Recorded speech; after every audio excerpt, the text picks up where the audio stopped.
And welcome back, folks. Let's play Diablo 3 beta. I took the time, I cleared out everything, and I found a area down here that we are going to be visiting before we continue up here. But we reached a waypoint in the Cemetery of the Forsaken. So let's head on back to town and see what's happened in our absence. Oh, we got to tell what happened to the to Hadrig as well. It grieves me to tell you this, but your apprentice has died. Fool boy. Hope for the worst and you will not be disappointed.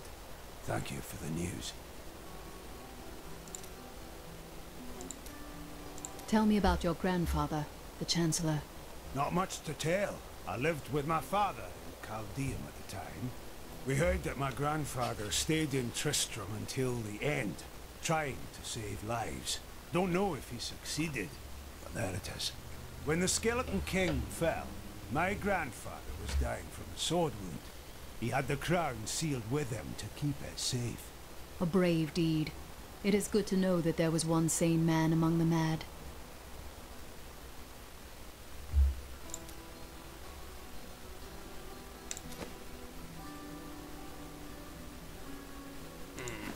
I'll get into the crafting in just a bit. There's other people that we have to talk to. But I'm going to hold on to some of my items for a while, keeping my stash, like these crappy cloth pants. But they have a sell value of less than 18. What's the point of keeping them? Well, I'll show you in just a bit. Also, another neat feature is that you can actually buy additional slots in your stash for 2,500 gold. I believe when the game goes full, you'll be able to buy this for actual money. But for now, we can just spend our gold on it, so that's good. I believe you can also get extra stashes entirely. 5 in whole entire things. I guess one for each of your characters. So that's pretty cool. Let's head on back to that map and explore that area that we skipped over before. Not quite in the Cemetery of the Forsaken, but back in the down here, this area. So I will hurry over there and I'll see you in a bit. Another cool thing I found while I was exploring and killing enemies, I found a great new crossbow that's dealing 10 damage per second over the other one's 4. And I also leveled up, so I got my caltrops back. I'm not sure if you saw that. I also discovered that I hadn't been using the hungering arrow, so I had to re-equip that. To set your skills, you just right-click and you can select from any of your available skills or items, such as the potions. You can also set things like, I believe you can hotbar the recall stone. Actually, you can't hotbar the recall stone, but we haven't gotten that yet, so I'll get into that when we get it. So here we go. We have to head into the Den of the Fallen, because it's glowing, so it can't be good, right? Go in, damn it. And it hisses every time we mouse over it. It's kind of neat. And I believe this area is randomly generated every time you play. So some of the overworld maps are not randomly generated, but the underworld maps and instances are. So they found kind of a neat balance. So now I'm going to be taking 25 less damage for the next 2 minutes. That's pretty cool. I don't plan on taking much damage anyway playing as her, but, well, you take what you can get. Remember the Diablo 2 shrines are freaking everywhere, and holy crap, that's a carrion nest. Kill it now. Got some caltrops on these guys.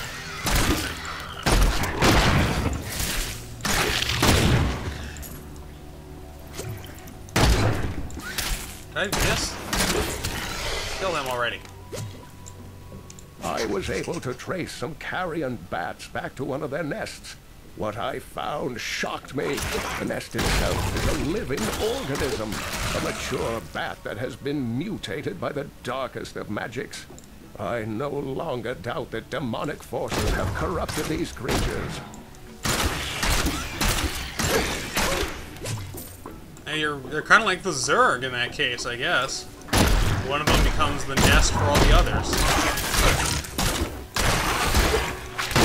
Damn, there's a lot of these little guys here. Yes, I also gained a new skill because I leveled up during when I was clearing out the map before.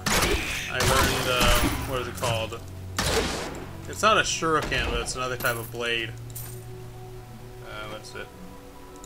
And I can't even view my skills. Great. Oh well, I'll show you when I get back to town. Because I'll be heading back there in a bit, as the quest dictates. And there's nothing down here. I just wasted your time. Yay!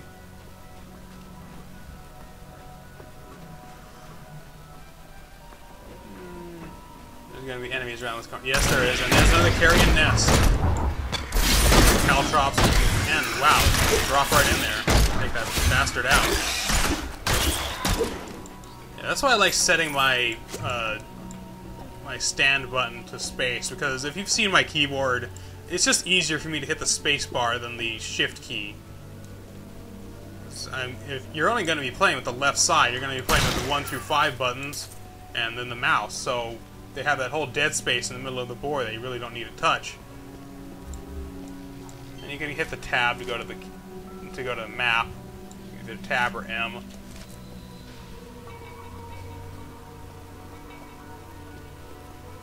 And we're going to loop back to where we started.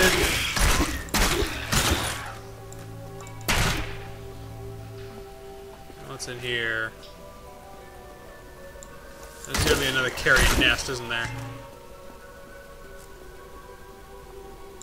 Decayed Fallen Shaman. Oh, it's one of the Fallen. That's kind of neat. Those little demon dudes. So, oh, that's why these guys are all corrupted and batty. They've been eating demons. You don't eat demons. You play Siren? Jeez. Zoom out, damn it. And a dead adventurer. They probably teamed up to fight off the carrion horde and died together. Normally they would hate each other, but together in death, all are equal.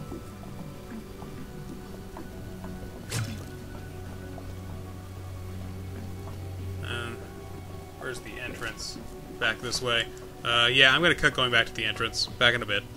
Oh wait. I didn't complete looking through this map, actually, so I gotta head back to where I stopped going around. I started going around in a circle down here, but I can still see that the map here there's stuff left to go. There's a shrine. Little passageway through here. Oh. I just love her little jump like that. Ooh, and we get a page of training. I'll be showing you a few of those, though, in just a little. I knew there was another carrion nest down here. They wouldn't waste on all this shit. Yeah, those are very similar to the other nests from the previous Diablo game. That they will continue spinning out birds until you kill them. I believe the experience points work in if you kill the nest, you get the experience that you would have gotten for killing the birds that it didn't get to shoot out. And I believe the nest will also die once it shoots out enough carrion birds, if that mechanic was carried over from Diablo 2. And oh, we did have to keep going. Wow, good thing I turned around. Crap. Caltrops. Stop attacking me! You good little monster and die.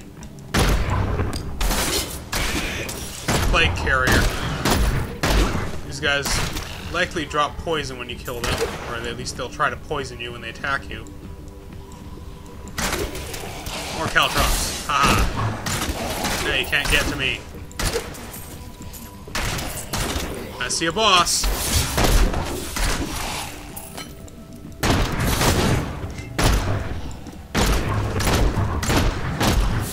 Not enough discipline. Oh, come on. You gotta have a little bit left. Just a little.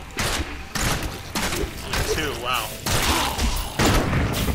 I'm running through the poison, but I'm picking up health, so it doesn't matter. Ooh, kaboom! Nice. These guys, kind of get out of the way, wait for that gas to clear. Jeez. I just love all the bells and whistles in this game. Yeah, it's such a stupid thing to be liking, but I like how just visceral the combat is. You kill these guys and they explode and there's all kind of blood. It's not really even blood, it's kind of bloom effects and particle effects. It's just really cool. The bloody chest with an exceptional broadaxe in it. Probably can't even use that, can I? I could, but it deals less damage than my crossbow. Wow. Or slightly more damage. No. What? It deals more damage, but it deals it slower, so it's less damage per second. Huh. Oh. And I can equip some bracers. Now health globes will grant me 8 more life, which is good. Damage sash. Those are... And I'd love a better belt, but that's the best one I can find so far. Healing vial right there. Healing well. I hear more zombies.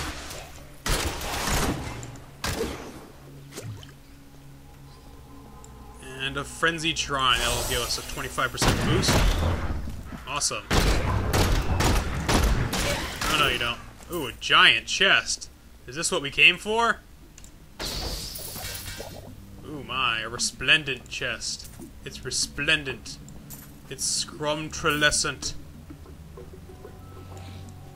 More guys. I thought that was the entire reason I'm down here, but nope. There's more guys down here to take out. I love my frenzied shrine. I'll get on you. Get out of the way, you're taking poison damage. And I see a sash there. I want the sash. Clear, clear, clear out. Get out of there, get out of there. Awesome, okay. Awesome, now we pick up the sash of the hawk. What does this do? Plus 5 to precision. That'll really help her, but it only helps my armor by 1, so... Awesome. But since we increased our precision, we're actually getting a damage boost. So we're dealing 0.1% more damage. Or 0.1 more damage each turn. And these are also waypoint stones. I don't know what their proper name is, but this will return us to the Weeping Hollow, back up on the surface. So we won't have to back our way out of the entire map, which is cool. So, let's use this. Takes a little bit of time. And here we are back in the entrance. So, that was a nice episode. I cleared out this Den of the Fallen, picked up a resplendent chest. A resplendent chest with lots of stuff inside. And a crappy short sword as well. Yeah, a crude saber. Bah. But that's it for this episode. Next time, I will meet you guys up here. And we will start exploring the... Cemetery of the Forsaken, that's what it's called. Thank you, objectives list. Later, folks.